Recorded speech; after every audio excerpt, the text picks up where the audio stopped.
Como ya les anunciábamos en el segmento anterior, esta es una edición de Ampliamente donde queremos acompañar a todos nuestros hermanos venezolanos en estas horas tan difíciles,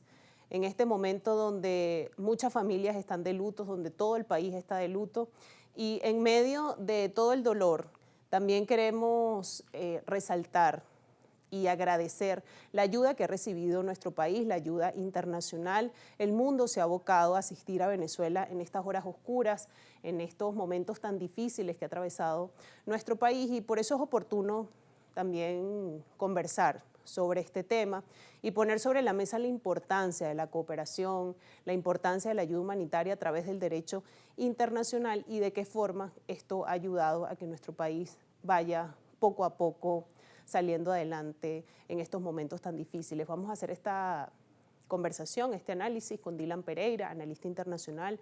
analista de la casa, porque es oportuno también conversar sobre la importancia de la asistencia humanitaria internacional. Dylan, qué gusto recibirte. Gracias, Nastasia. Primero que nada, mi solidaridad con todo el pueblo venezolano en estas horas tan difíciles para nuestra nación. Nuestros pensamientos están con las víctimas, con los familiares de las víctimas y también con todos los miles de rescatistas venezolanos e internacionales que siguen en labores de búsqueda y rescate en un momento de profunda conmoción nacional. Ya se ha decretado este duelo nacional porque sin lugar a dudas nos embarga a todos ese sentimiento de duelo por la catástrofe, la mayor catástrofe natural de la última década de América Latina y una de las mayores de la historia de toda la región. Así que nuestro primer mensaje es de solidaridad, pero también de aliento a todas las personas damnificadas, a todas las personas que luchan por encontrar esperanza en el futuro. Y creo que parte de esta conversación precisamente, Anastasia, es poder brindar algunas herramientas del conocimiento de la opinión pública que cuenta Venezuela en esta arquitectura internacional que se ha desarrollado de forma robusta para atender a las naciones, incluso naciones con vulnerabilidades como lo es Venezuela en momentos de crisis tan aguda como esta. Y es justamente lo que queremos hacer, Dylan, brindar esperanza, de alguna manera brindar un poco de luz en medio de tanto dolor, en medio de tanta dificultad. Y es precisamente a través de estos mecanismos que contempla Naciones Unidas, a través de la ayuda humanitaria, que ha sido fundamental en nuestro país, sobre todo en las primeras horas, los primeros días. Correcto. Allí han estado con el pueblo venezolano, rescatistas de todo el mundo. El mundo entero realmente se abocó a ayudar y asistir a Venezuela. Y esto está tipificado. Esto es parte de lo que ofrece la cooperación internacional, el multilateralismo, porque son catástrofes, son tragedias que los estados no pueden asumir individualmente. Y aquí entra el tema de la ayuda humanitaria. Importante entonces poner sobre la mesa qué es la ayuda humanitaria, cómo está tipificada y por qué es tan importante en términos de cooperación internacional.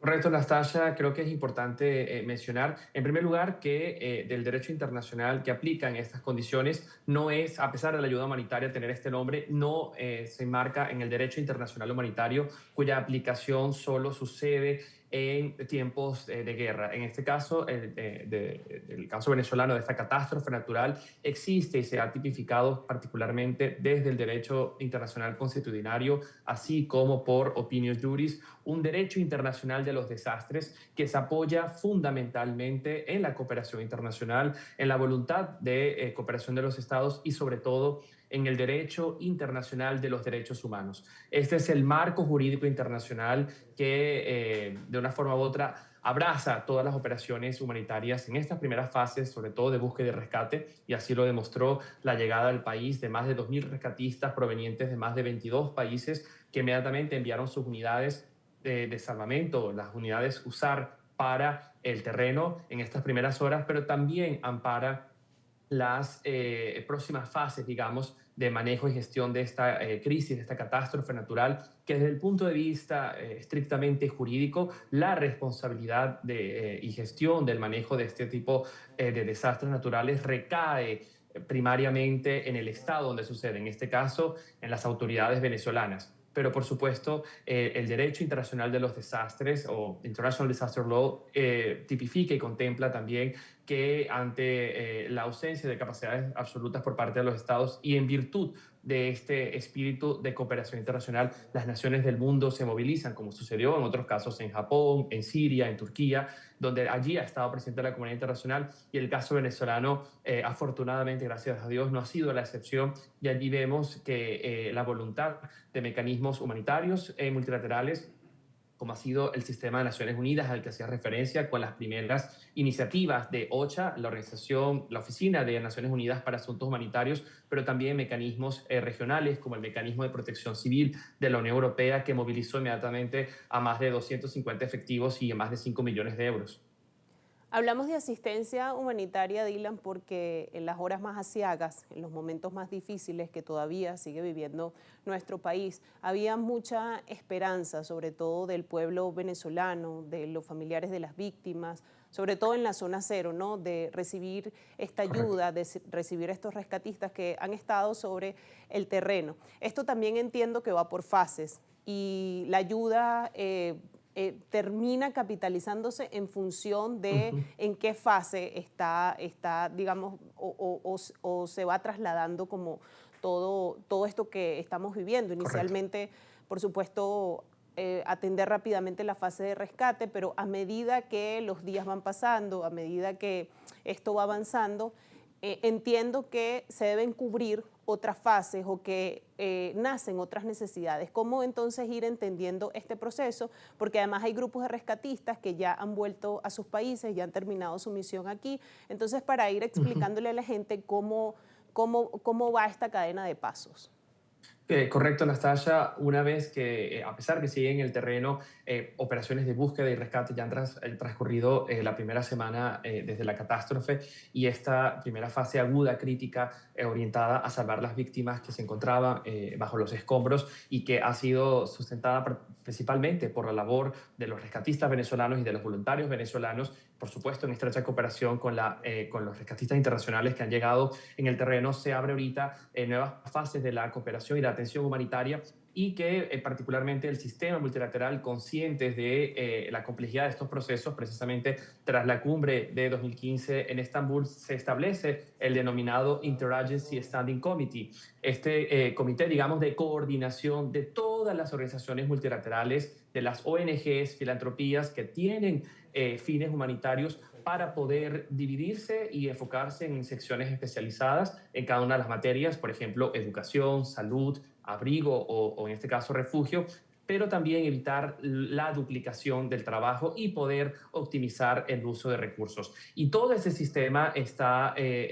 tramado en los denominados clústeres humanitarios. Y esta es la fase en la que vamos a avanzar posiblemente en las próximas horas en el país, que se active bajo la coordinación de Naciones Unidas el clúster humanitario de salud, generalmente liderado por la OMS, en este caso con Venezuela al estar en América Latina, posiblemente con el apoyo cercano de la experticia de la Organización Panamericana de la Salud, la OPS. También ya hemos visto que sobre el terreno se han desplegado equipo de la OIM, la Organización Internacional de Migraciones, para poder tener un rastreo y una conciencia, digamos, real y transparente de la situación de desplazados internamente, así como de los refugios temporales que se puedan establecer. Vemos también acción en el terreno ya del Programa Mundial de Alimentos en coordinación con ONGs internacionales, como el caso de World Central Kitchen, de este chef español, que también ya han abocado una campaña de fundraising, de recolección de fondos para la acción humanitaria en Venezuela, acompañado de forma muy cercana con la coordinación de las autoridades locales, que, insistimos, toda acción humanitaria se basa en los cuatro principios fundamentales de humanidad, imparcialidad, neutralidad e independencia, pero requiere una profunda cooperación con las autoridades nacionales para preservar el respeto al derecho de soberanía que establecen los tratados internacionales. Y ese es el mecanismo coordinado que estamos viendo, y que esperemos optimice el fruto de esta ayuda, que también ya se empieza a recaudar desde el punto de vista financiero a través de instancias multilaterales como la CAF y el Banco Mundial. Es importante entonces destacar el papel que está teniendo la comunidad internacional apoyando y asistiendo a nuestro país, no solamente con los grupos de rescatistas que han apoyado también a los grupos de Correcto. rescate de nuestro país, que han hecho un trabajo invaluable, y por supuesto desde Así aquí es. reconocer el trabajo que han hecho, pero entender también que el mundo nos está apoyando, que no estamos solos, y Así esto es. ayuda a tener un poco más de esperanza porque estas catástrofes son muy complicadas, son muy difíciles de que un Estado las pueda tratar individualmente, como ya decíamos. Vamos a hacer una pausa, Dylan, entonces en esta conversación para el regreso hablar de estos pasos que vienen, de cómo toda esa ayuda se va a ir canalizando a través de el paso de los días en medio de toda esta emergencia, en medio de toda esta catástrofe que está viviendo nuestro país. Hacemos una pausa y ya regresamos.